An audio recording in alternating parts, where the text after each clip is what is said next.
Okay, good afternoon and good morning for those that are joining from elsewhere on the globe. I trust you've enjoyed the start of the Future of Peace Leadership Conference.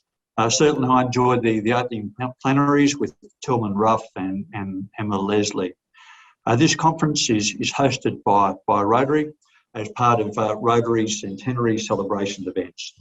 This panel discussion, titled Economics and Peace, is hosted by one of the event partners, the Institute for Economics and Peace. Rotary International and IEP, the Institute for Economics and Peace, enjoy a productive relationship as strategic partners.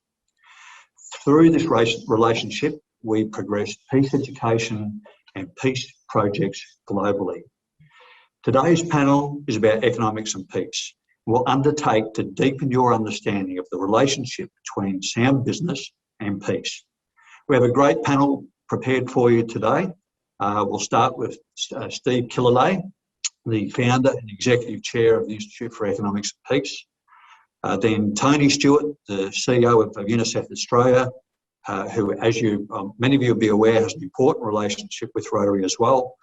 And then Michael Hitz, who's an ESG investment specialist.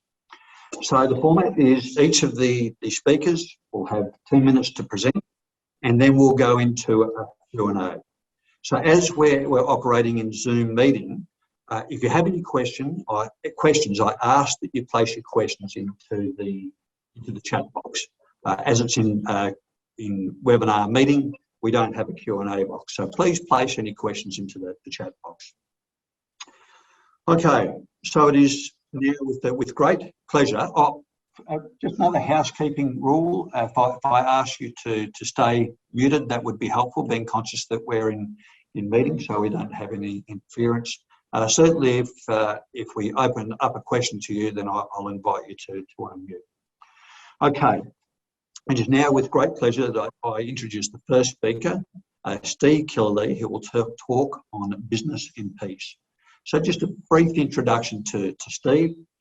Steve is a philanthropist focused on peace and sustainable development, with an extensive background in international business. A technology industry entrepreneur, Steve built one of Australia's leading publicly listed IT companies, Integrated Research. He established the Global Peace Index, the world's leading measure of global peacefulness, and also established the independent think tank, the Institute for Economics and Peace. Also, around 20 years ago, he founded the Charitable Foundation, which is one of the largest private overseas organisations based in Australia. With great pleasure, I hand over to Steve. Thank you, Steve.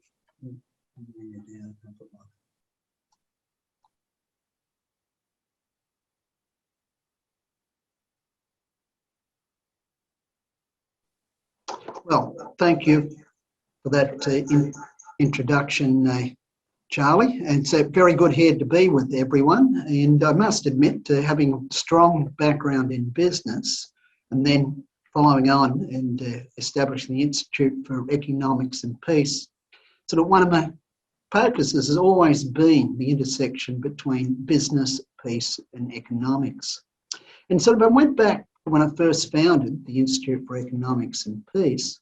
This was going back, well, probably about 17 years ago now. It was right at the very beginning of the Iraq War. People would constantly say, well, war is good for business. And it was very, very hard actually to get discussions on peace. And the kind of things people would talk about would be, they go back and they use analogies back to the Second World War, and they say, well, look what happened with the Second World War. Prior to the Second World War, things were sluggish. Second World War came along, and then GDP jumped to massive 14%. At the end of the war, then it subsided back to 6%, which was basically the same rate as what the economy was expanding coming out of the Great Depression. But what people don't realise is the cost which comes with that GDP expansion. And that's really huge levels of public debt. The US has never had so much debt as what had at the end of the Second World War. And it needed that to focus on the expansion of the economy. It also sucked all the consumption out of the economy because everything went into the war effort. And people will argue that things like, let's say, innovation comes out of war as well. War's good for innovation, and this is true. We've got GPS as an offshoot for that. Teflon, which we use on our frying pans. Even the tracking systems we use for tracking golf balls, they come out of tracking missiles. And so, yes, there is innovation, but certainly if we look and when you focus innovation and you spend all the money on the sector and the economy you want to grow, you'll get much, much better results. And I think we arrive now at the back end of the Afghanistan war. We arrive at the end of the Iraq war, and we can see the cost these wars had to the economy. The Iraq war, the Afghan war is the longest war in American history. We can see that that's not really true. And so today, when we talk about business and peace, everyone gets it. And part of that is the work of the IEP, but more, it's just as we look at war in the modern realm, it just doesn't pay. So if we look at the cost of violence to the global economy, and IEP does research on this, we estimated that in 2020 it was $14.4 trillion. And so that's equivalent to about 10.4% global GDP. And that figure is probably massively understated because we can only count what we count. Personally, I think that it's probably 50, possibly 100, up to 100% higher than that. So this is truly a tremendous cost. But it's one thing to talk about the 14.4 trillion. It's another to put it into something practical. So now, none of us can actually imagine a world which is totally peaceful. I can't. I imagine no one there can.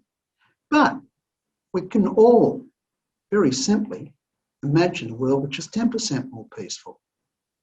But before looking at what would that be worth, let's just think about 1% in peacefulness. How much is that worth to the global economy? And that 1% is the equivalent of all overseas developmental aid, whether it comes out of the US, China, European countries, or Australia. It's the total. So 1%, it's really the equivalent of all we're spending on overseas developmental aid.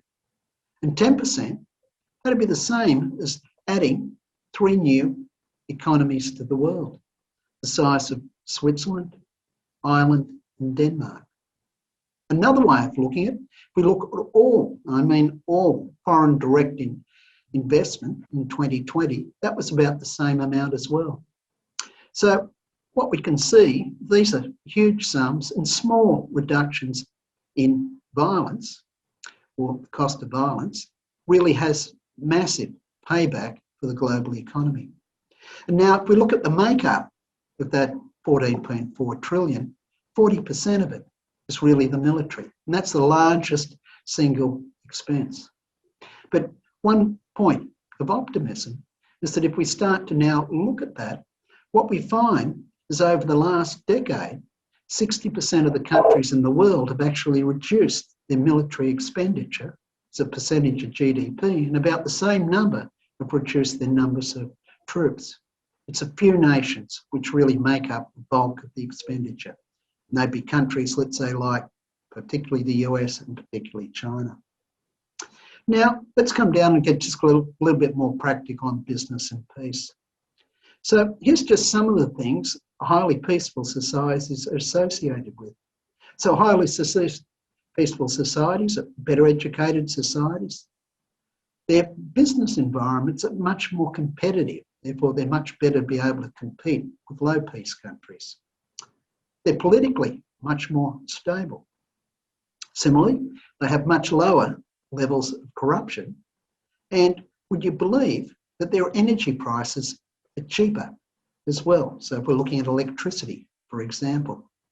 Now, what we find is if you take, let's say, the Global Peace Index and break it up into low, medium, high and very high peace countries, you can see for each of those 5 things I've mentioned, as you step up each level of peace, it gets stronger and stronger and stronger.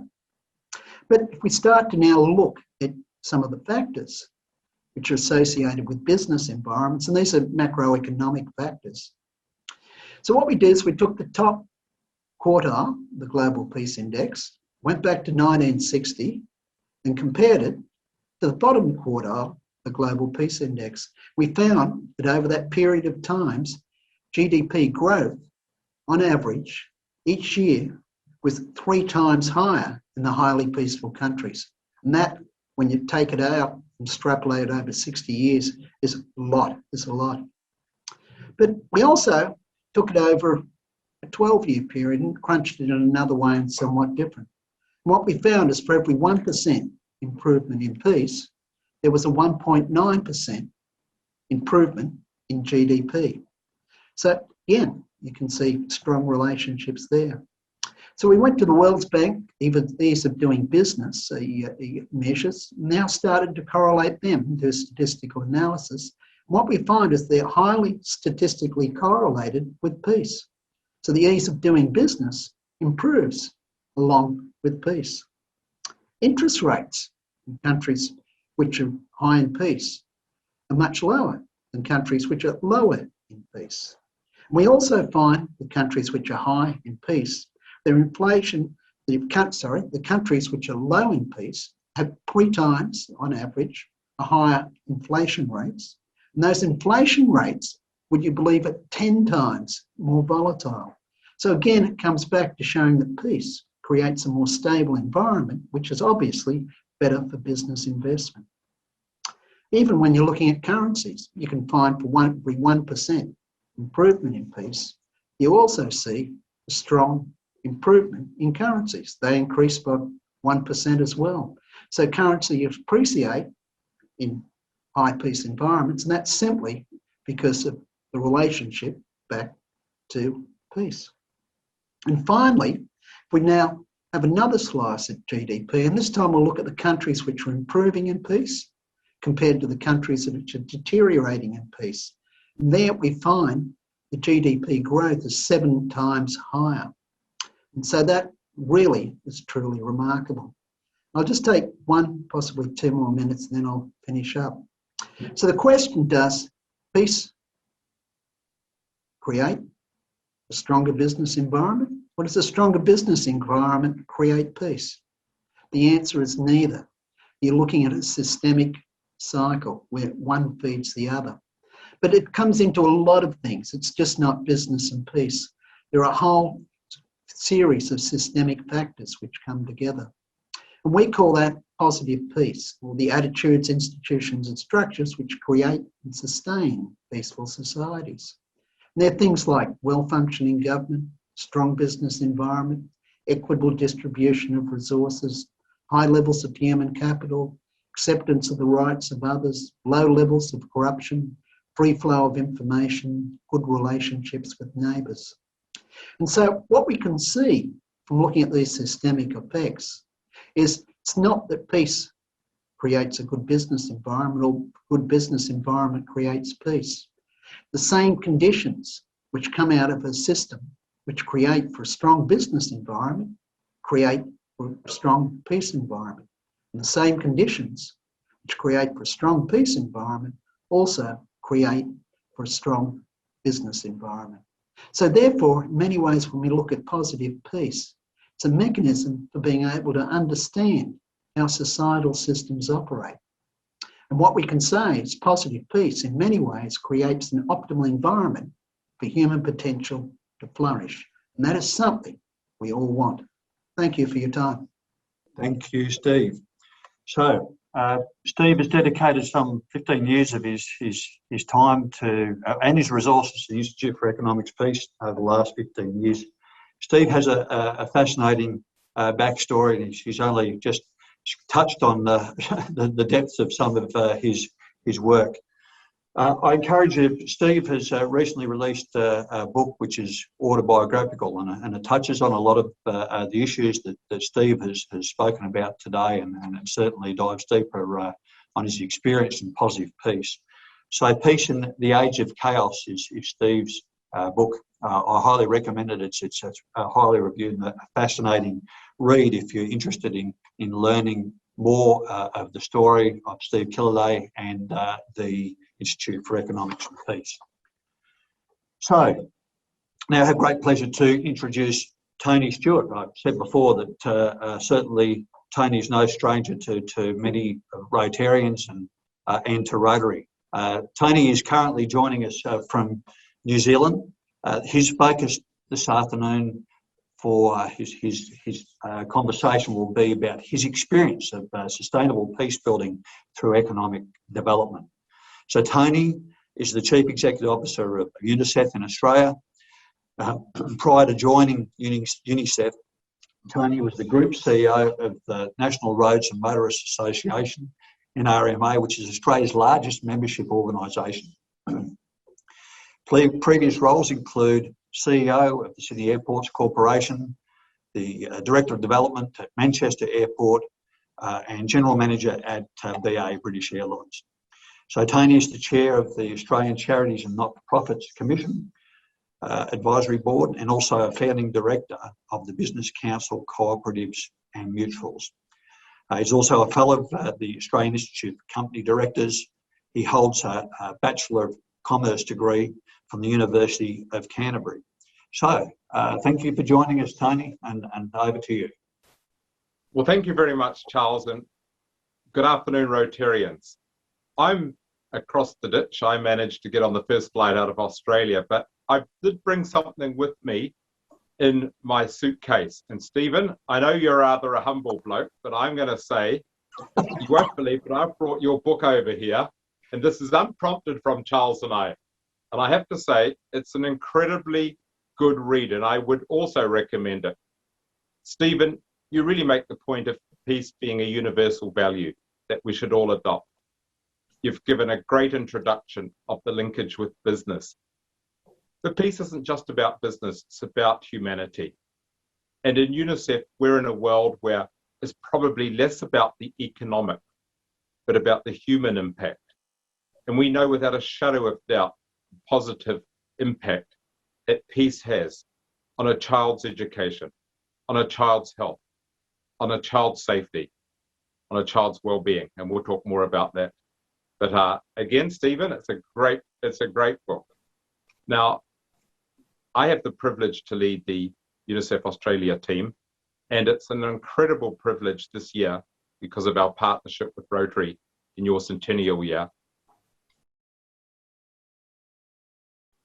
Look, this is an interesting subject today because in my relatively short time in UNICEF over the last 5 years, you realize that really the greatest obstacle that we face when it comes to children in the world is being able to manage the work we do in where there is not peace. Unfortunately, UNICEF was started after World War II, really as an aftermath of a lack of peace. And when peace was declared in 1946, we saw a role for UNICEF.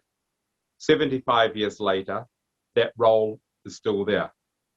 And what's incredible, I think, with our organization, which if you think about it alongside Rotary are two of the most trusted brands in the world, our whole DNA is ensuring that every child is protected to make sure they can survive, they can thrive, they can reach their potential. A little bit like Stephen said a minute ago, the importance between peace and human potential.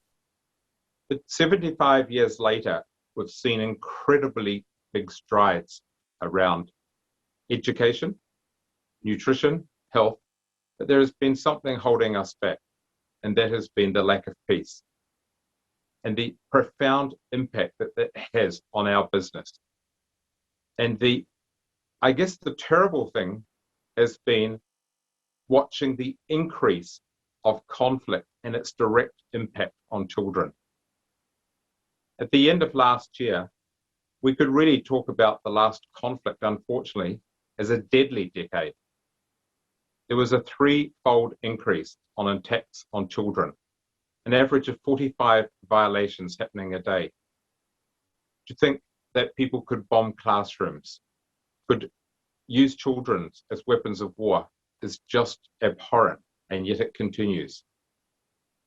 I'm so pleased that we have these conversations about peace and the profound impact that just a 1%, 5%, or 10% could have. What we're seeing right now is the number of countries experiencing violent conflict is at one of its highest points in the last 30 years.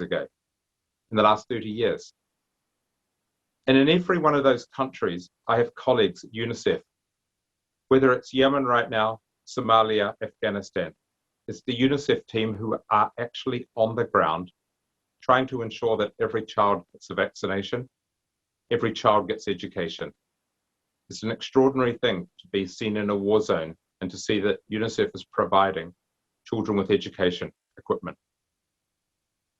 But we see, unfortunately, so many children are used in labour, trafficked, abused and exploited. We're seeing this huge amount of displaced children right across, whether that be Afghanistan to Mali, South Sudan, Yemen and beyond. And we're seeing that warring parties are not respecting one of the guiding principles that should always be there in conflict, which is to protect children. It really breaks my heart to see what's happening in Tigray in Ethiopia. I was there 2 years. It's an extraordinary, wonderful country. But to see what's happening now is really taking its toll on children. To see the mass evacuation camps, to see children really having impossible odds. We're seeing a nutrition and a water crisis. We're seeing 1.4 million children in Tigray have now been out of school for over a year because of conflict and also because of COVID. So I don't need to tell you, particularly after hearing Stephen, on the impact that peace can have. But look, our work is not really led by economics. It's led by a very simple principle that every child should have the right to be safe and protected, and ensuring that children have those rights, which were mandated in the rights of the Convention of the Child. We really want to see a world where peace becomes prevalent. We can't get involved in those discussions, but we can participate on the ground, ensuring that common decency prevails and children are given a chance. We're about to have the greatest challenge of UNICEF in its 75 years history with COVID. I'm not sure if everyone is aware that in the developing world, the responsibility to ensuring everyone is vaccinated is falling to COVAX. Now, traditionally, UNICEF is the largest vaccinator in the world, vaccinating over 50% of the world's children. And our mandate is to ensure every child has a vaccination, the routine vaccinations like polio. We've been asked for the first time since polio to ensure every person in the world gets a vaccination. And so COVAX has asked UNICEF to lead the global rollout in the lower income countries. Now, the immense task of that is difficult enough with vaccines and distribution and access and supply. But you can only imagine the difficulty it's going to have in conflict situations. And yet, as we speak, I know that there is a colleague of ours in a country like Yemen walking around with donkeys with LPG cylinders and polio vaccinations, soon to be replaced by COVID vaccinations, asking with a white flag, can they come in and vaccinate children? Now it's going to be communities. I'm incredibly proud of the work we do. We don't call it peace building, but we do believe that as part of ourselves being on the ground with humanity, we can perhaps watch warring tribes just pause for a moment and recognize the impact this has on children. Recognize that children should not be caught in any way in conflict. After all, if we don't find a way to give children that education, that nutrition, the impact that will have later on in lives becomes, unfortunately, a systemic cycle of non-peace because of the inequity which takes place. So we will continue to make a difference on all of these fronts. But we can't make a difference unless we are working with partners. I have to say, I'm so proud to be talking to you this year because our program with Rotary is just incredible. Now, Give Every Child a Future. It's not just about vaccinations in the Pacific. It's ensuring a future. And that future has a link to peace, because peace is not just about conflict at a war zone. It's about conflict in a family household. It's about domestic violence. It's about the lack of equity. It's about ensuring that a young girl can continue his education in a peaceful, respectful manner. But what we do know early on is that if children don't get life-preventable vaccines, which can make a difference to their lives, then that will make a difference to their health and their outcome. And sadly, that lack of equity is not there. This is where Rotary makes such a difference. It's unbelievable that we can have routine vaccinations in Australia and New Zealand, but it's not taking place with vaccines like HPV, just really a few hours flight from us. So thank you, Rotary, for making a difference on that. And thank you for really raising the subject of peace. And Stephen, I congratulate you and all of your colleagues, because I really believe that we can all together make a difference at 1%. Thank you very much, Tony. Thank you, Tony. Most appreciated. And Tony did mention the Rotary project, the Centenary project, Give Every Child a Future. And that is a partnership between Rotary and UNICEF, UNICEF being an integral partner for the infield application of that project. So UNICEF have some big challenges as ahead. Tony certainly talked to the logistics of COVID, but to the logistics for the Give Every Child a Future project are also incredibly complex. And a shout out to the Rotary team who are involved in that project. It's multiple global grants over multiple years and taking a lot of coordination, and will deliver sustainable, and I say it again, sustainable preventative health to the island nations that are involved in that project. So hats off to UNICEF and Rotary for that project. So I'd now like to introduce Michael Hitz, and Michael's going to chat to you about growth options and attitudes towards ESG investments. So Michael's background: Michael is also a director with the Institute for Economics and Peace, and has an investment analysis role with a Pan-Asia fund. Michael spends time with public companies exploring, among other things, their growth options and attitudes towards environmental, social and governance issues. Previously, Michael worked for over a decade with BC Boston Consulting Group, international strategy and management consultancy. Michael has spent his career helping companies grow and to think about innovation and their role in creating our future. Thank you for joining us, Michael, and over to you.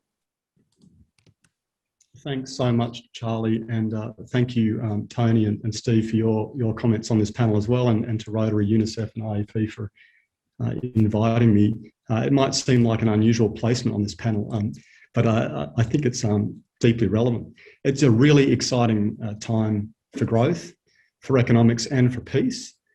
For peace, because many economies together are working on joint development goals. For economies, because the role of the individual as an economic actor, our role, is more pronounced, more important than I reckon at any other time in history.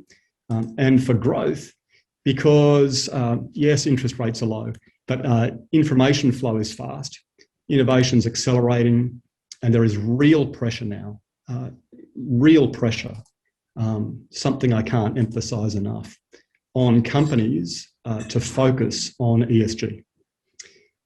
Maybe some of us always thought this. I think I'm in good company, but companies can no longer escape a moral objective. They now must report on their contributions to the environment, to social well-being, to responsible governance. Hence this acronym, which I hope you've all heard, ESG. Two trends in thinking of what I might discuss with you today have over the past few years made from me the coming together of economics and peace and ESG investing super interesting. And so if you'll permit me, and I think you have, I'd like to just share my thinking a bit and my journey real quick on both. So two trends. The first is about economics and peace, which we've just discussed, but I want to link it to ESG, and it's the shift in focus from bilateral trade to joint development. Since a time well before we wrote our history, the idea that trade contributes to peace has been around. The exchange of goods for payment promotes, so the idea goes, the status quo, peace and security. There are plenty of good examples of peaceful nations trading. It's a good idea. There's a lot of common sense to it, but it has been contested. Some think it's that any asymmetry between trading partners or nation states puts an increased focus on differences and plants the seed for conflict. Some think that differences between autocracy and democracy, for example, will overwhelm peaceful trade, commercialism, mercantilism. Marx thought, I think, that trade created a dependency and was just another form of imperialism. And more recently, we've seen steep capital inflows into some emerging economies to help create conflict, not peace. But since the 80s, bilateral trade has become too simple a perspective. And so another idea emerged among scholars far sharper than me, that countries involved in the supply of goods to a mutual third would, over time, increasingly become peaceful. Taiwan and China in the supply of semiconductors and electronics to the US, for example. While evidence supports that, there's a few counterexamples, and researchers put their thinking caps on and put forward a third advancement of peace through capitalism, that countries involved in joint development avoid conflict and help improve the context for peace. And this idea is the one that really got me interested in economics and peace, and specifically ESG investing. The main reason being that these joint development projects are now, of our time, existential. The recent Anchorage Summit is a terrific example. While many focused on the fiery exchange, many journos, between Yang and Blinken, China's and the United States foreign secretaries, what seems less reported is that China and the US have agreed to cooperate deeply in 3 areas. 1, climate change; 2, nuclear non-proliferation; and 3, on pandemics. China is the largest consumer of coal and suggested to John Kerry, Biden's climate envoy, in that meeting, that they form a joint working group on climate change at the upcoming COP26 United Nations Climate Conference in Glasgow. And that floored me. It is super impressive that China did this. The US didn't agree, but deeper cooperation, I think, will come. And the point I'm making here is that the G2, 2 really important countries, have agreed to work together on a joint development task to protect our environment. And that activity, I think, bodes incredibly well for increased peace in the region and potentially trumps all the risks we talk about: Hong Kong, South China Sea, North Korea, democratic versus autocratic forms of government. I mentioned 2 trends. The second arrives at the same place: to look after the people around us, to nurture peace and to protect our environment. And that's the rise of people power, the power we have as individuals.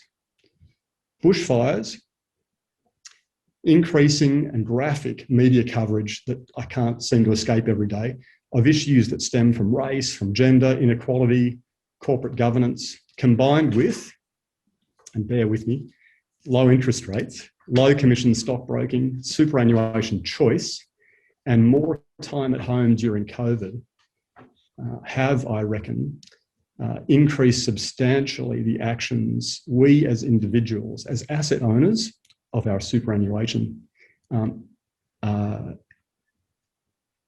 really increased our ability to direct or invest our funds into companies that take seriously the environment, social responsibility, and corporate governance.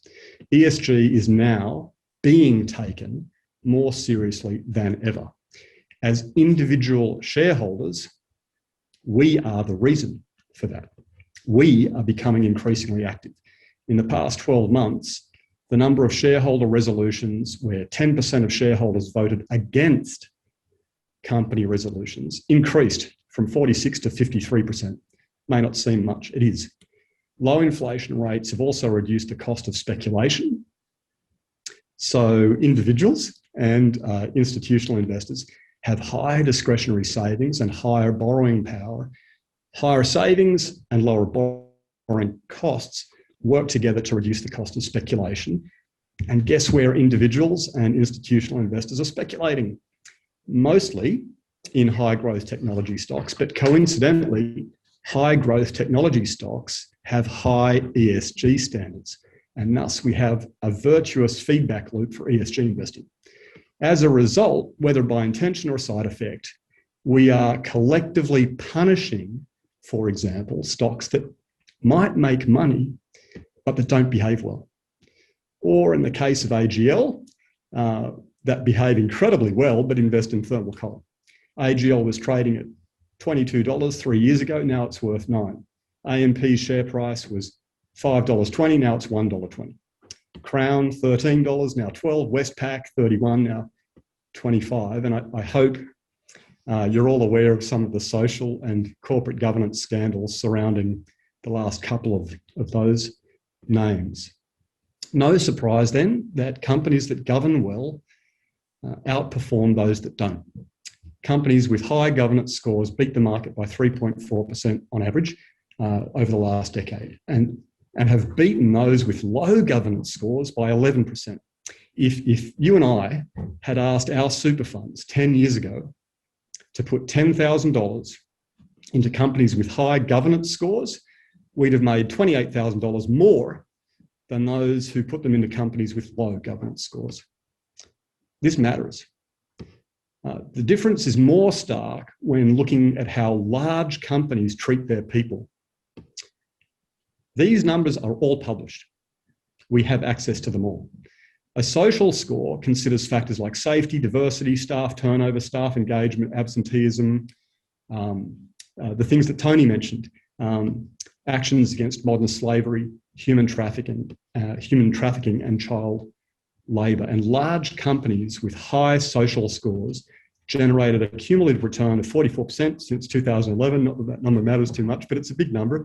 And compare that with the large companies who did not treat their people well. They returned negative 32% to shareholders. I've mentioned S&G. The trump card is probably the environment. The difference between environmental leaders and laggards in 10 years is less stark. It's 9%. But what's really interesting is the flow of capital into environmentally focused funds. It's staggering. A quarter of all new capital invested. So every month we put money into superannuation fund. A quarter of that is now going into ESG funds, about $15 billion a month. A fortnight ago, investors put $1.5 billion into a BlackRock US carbon transition ETF. It's the biggest launch of an ETF in the industry's 30-year history. And why? Because we recognise that to have any chance of meeting the Paris climate goals of limiting global warming to below 2 degrees, companies in all industries need to lower their carbon footprint. And investors recognise this too. And ESG funds now manage over 40 trillion and they're growing at 15% per annum. So ESG might be an acronym easy to miss in the press, but it's one of the fastest growing asset classes in developed economies, and they're doing well. The largest fund returned 50% in the last 12 months. So never before have we as a community, as a planet, seen such focused economic activity in projects that have a shared single environmental goal. Shareholders of companies are putting more pressure and more focus on ever on management to treat their people well and to join a global movement to protect our environment. And I think this is astonishing. So Tony touched on a few of the negatives in the world at the moment. But I think net, Charlie, I'm optimistic.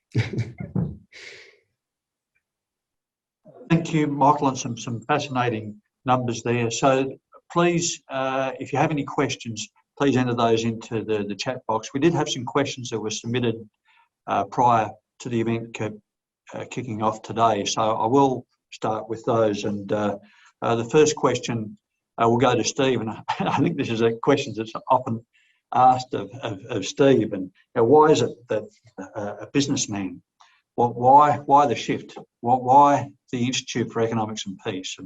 And why is that now where you put your energy and your focus? Steve. Thanks for the question, Charlie. Actually, it's a question I do get asked from many different ways. And you touched on a little bit of my background and sort of after stepping down from business, established a family foundation which works with the poorest of the poor. And that foundation now has done about 220 projects in the developing world. The direct beneficiary is about 3.6 million. So it's really been quite a tremendous and rewarding effort. But seeing us working with the poorest of the poor, spent a lot of time in war zones and near post-war zones. And I was in northeast Kivu in the Congo, walking through there and wondered what are the most peaceful nations in the world. And was there anything I could learn from them to bring back into the projects I was doing? It was a fantasy question. I didn't expect to get anything. But searched the internet and couldn't find a ranking of the nations of the world by their peacefulness. I thought, wow, that's something which is really important, really needed to be done. And that's how the Global Peace Index was born.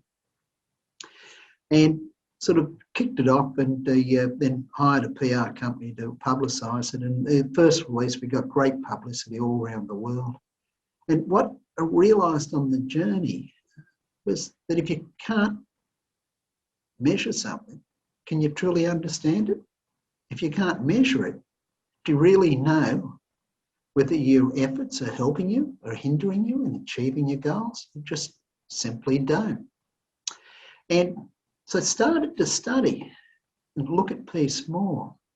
What I realised is when we think we're studying peace, most of the time we're not, we're studying conflict. What I realised is the things which create for a peaceful society, or there's a lot of ways, let's say a resilient society which doesn't fall out of peace, it's very different than what you need to stop conflict when it's going. The best way of describing it, I guess, is with an analogy. So if you think pathology, great breakthroughs in medicine in the last 50 years. Most of us aren't going to die of a heart attack young. Curing cancers. So the study of pathology is really important. But it wasn't until we studied healthy people, we knew what it was needed to stay healthy. Right diet, regular exercise, good mental disposition. You're not going to learn anything of those things through studying someone who's on their deathbed. And so that's very similar to peace. So that point then, it's when it's decided that the time was right to create the Institute for Economics and Peace. And the other thing is the economics. And I guess having the business background, I just intuitively knew that you'd spend all this time in these conflict-affected countries, and the economies, the countries are so poor. It was obvious to me that there was this strong connection between peace and economics. And that's basically how it all came about, Charlie. Steve, thank you for sharing some of your backstory. And I certainly enjoyed reading about your backstory. I feel like I'm plugging your book today. Sorry about that.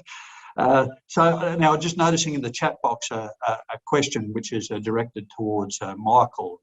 The question from Judy Lawler. Judy, thank you for the question. Michael, companies with low social scores, are there exceptions to the 34% loss, such as Amazon? I think the short is always going to be yes. And of course, nothing I say constitutes financial advice or represents my employer. There are. The study I'm quoting is an Australian study run by the Macquarie Bank, who publish quarterly and yearly ESG reports, which end up in the AFR and the mainstream media. They pick out of the ASX 200, they segment companies into buckets with high scores and low scores. And of course, there are some companies with very low social scores that do well. So their point is that on average, that portfolio of companies, if you'd invested in the basket, which none of us do, would have performed better. Companies like Amazon, who have been in the news for some of their attitudes to child labour and to manufacturing in emerging economies, a great investment, possibly. Their share price has certainly done well. If you'd invested in Amazon and nothing else in the last 20 years, none of us would be here today, I'm sure. I don't know. And there's a question to Tony. Tony, in reading your CV or your bio there, like Steve, it certainly feels like there's a pivot in your career with a sort of history in the airline industry and in the membership organisations and then into humanitarian aid. I'd be really interested to hear about your shift and why you've taken that direction. Well, it's an interesting one in that if you actually strip it back, I think UNICEF has a lot in common with organisations in my past. Global brands, trusted, reliable and dependable. And I genuinely believe that if you look at the top 6 brands in the world, or even the top 4, at the moment, I think you'll find that in 190 countries, there's only Apple, Samsung, Coca-Cola, and ourselves. And if I look in the top 10 brands in the world, there's only one top 10 brand which really exists for good, 100%, and that's UNICEF. We are fundamentally, and it's taking, I've always had a fascination with brands which are reliable and trusted. I think UNICEF takes a lens for all of us that we can get caught up in what's happening in New South Wales or Canberra or indeed the Pacific. And I think it's fantastic to hear the investment community and philanthropists like Steve thinking outside of ourselves and thinking beyond Australia. I think it's one of the core tenets of Rotarians that you do incredibly great work at the grassroots of your community, but you're always conscious of the very big picture where Rotarians can make a difference in all communities around the world. And I think in the case of UNICEF, UNICEF is very much about muddy boots and suits. We can be spending the morning in the fields with communities, with preschools, with vaccinations, with adolescents, and indeed just hearing, Michael talk about the poorest of the poor. We've got a program in Australia right now. I was talking to an hour ago in Burundi, where it is the poorest of the poor, where we're trying to ensure that young girls have a chance to learn STEM. The Burundi government has been so impressed with the program, they're promising to try and take it right through their curriculum.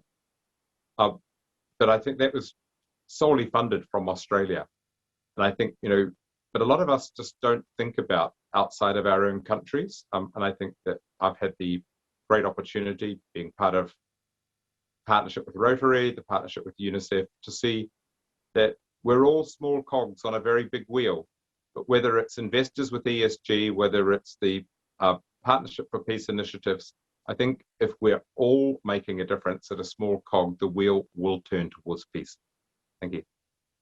Thank you very much, Tony. And we've got a little bit of time left, but we're coming up on the time fairly quickly. So I'll ask one last question and ask you to each address it briefly. I guess you could say it's the catch-all lobbying question, if you like. We're certainly all involved in our organisations, but at the end of the day, policy and regulatory responsibilities fall with our governments.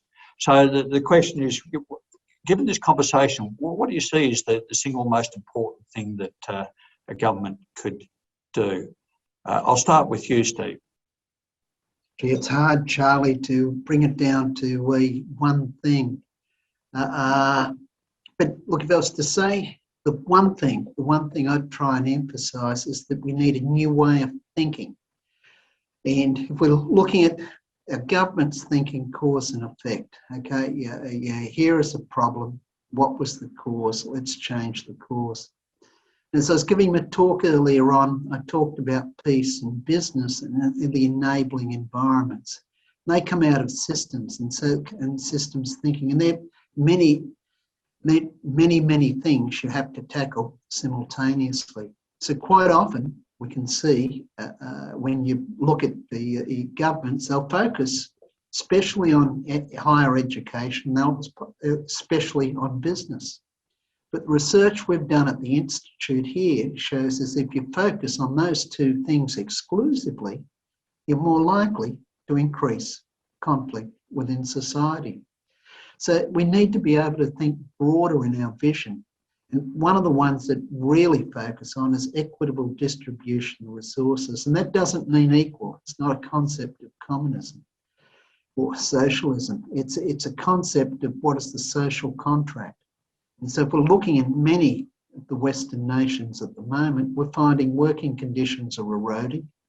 You're also finding that the salaries are eroding. The differential between rich and poor, for many of the reasons Michael pointed out earlier on, is increasing.